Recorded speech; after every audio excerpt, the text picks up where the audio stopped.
Hey, what's up? It's Phoenix. I'm super stoked because today I'm going to talk about an exciting new book that I read called The Three Body Problem by Liu Cixin, and I'm super stoked. So without further ado, let's dive right in.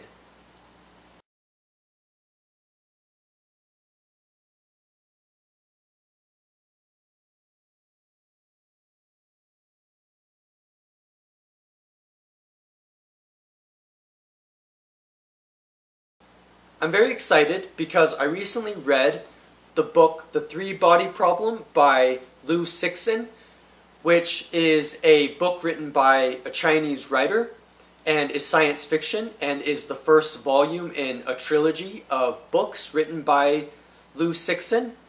And I'm super stoked to talk about this book because it features a lot of elements that I love a lot in science fiction, such as the intellectual, abstract, and philosophical escape that you find in science fiction and in the imagining of new worlds, as well as the escapism that comes from reading science fiction and reading about stories of alternate worlds and alternate possibilities and of imaginary worlds. And so, yeah, so I'm super stoked to be able to talk about it because I definitely enjoy that element of escapism. Now, the three-body problem is very interesting. The three-body problem refers to a problem in physics, which I will admit I don't know much about, but the three-body problem is an issue that involves three bodies, and so often when we think of our world of Earth, we think of the sun, which would be one body, but in this book there is a world called Trisolaris, which has three suns instead of just one. Three solar-like entities. And so this is what the three-body problem is referencing in this book.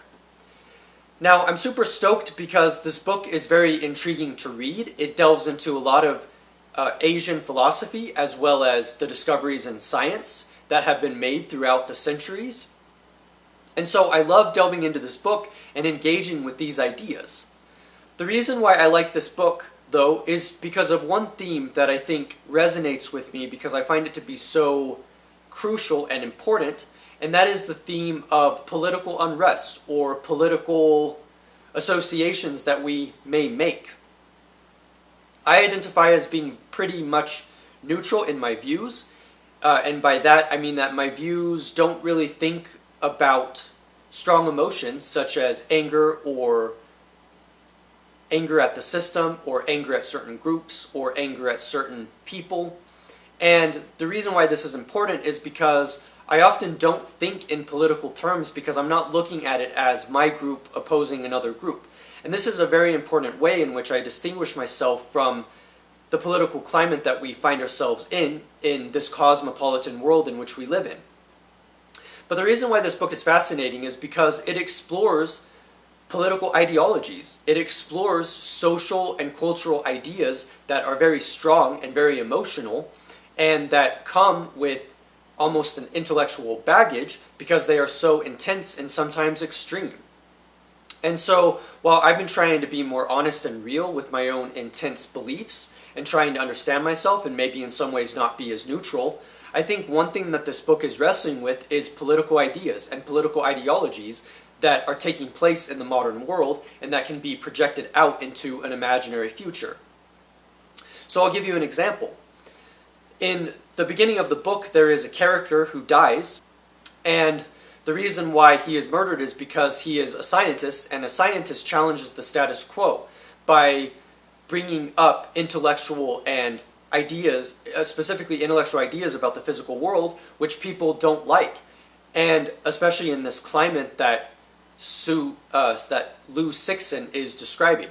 And the reason why this is important is because sometimes people do take their political ideas too far to the point to where they are willing to injure and wound or even kill other people. And so it is actually very tragic to imagine a scientist being murdered in the name of revolution and in the name of this specific notion of political progress that they have in mind, but really it is extreme. Really it is incredibly complicated and difficult and emotional. And so for a scientist to die when he's just trying to discover the truth is a very strong message to convey in this book.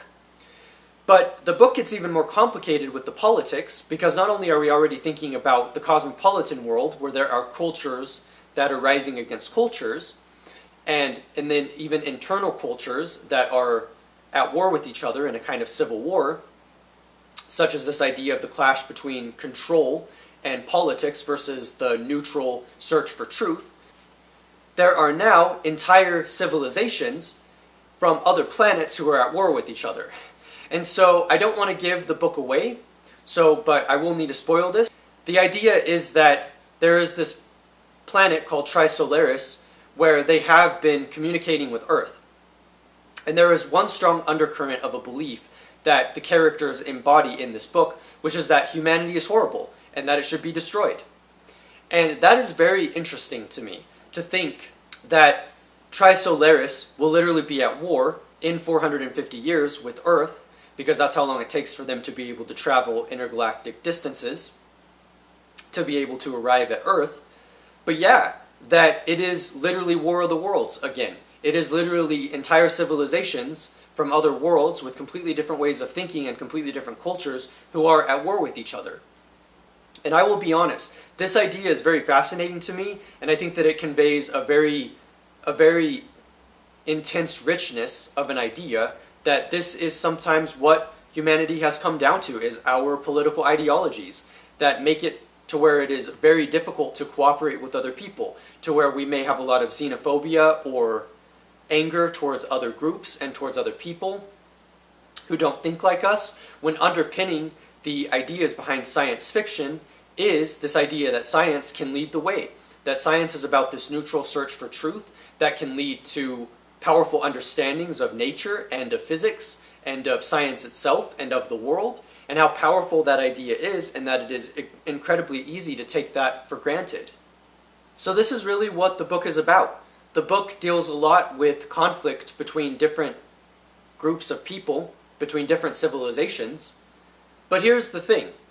I had mentioned already the idea of a kind of neutral understanding of science, and I would say that Liu Cixin is a very interesting writer, because in his afterword, he talks about the idea that science should be accessible to everyone, that science should be this thing that can lead to amazing progress, and how powerful that idea is, and that we should be able to progress by understanding science and by understanding and unlocking fundamental truths about the world and about the universe in which we live in. And so I understand this book to be, even though it may perhaps have its own political leanings, how to me it communicates this idea that our political beliefs are no match for the truth. That what we think is true is not nearly as powerful as the amazing truths that we can discover with objective understanding and through the process of science. And so I see this book then as very much a political statement about how it is our small-mindedness and our inability to look at other groups and to understand people different from us, such as aliens, that leads to our war with each other, and that leads to this constant conflict of ideology, and that makes it to where we don't understand each other, and to where we do become very antagonistic towards each other in very problematic ways. And so the way that I see it is this book is very interesting for highlighting this tension between the truth and between ideologies and culture, and how it is very true that we underestimate in a lot of ways what we can understand if we are able to really look at the truth of the matter and to try to be objective the way that science often is.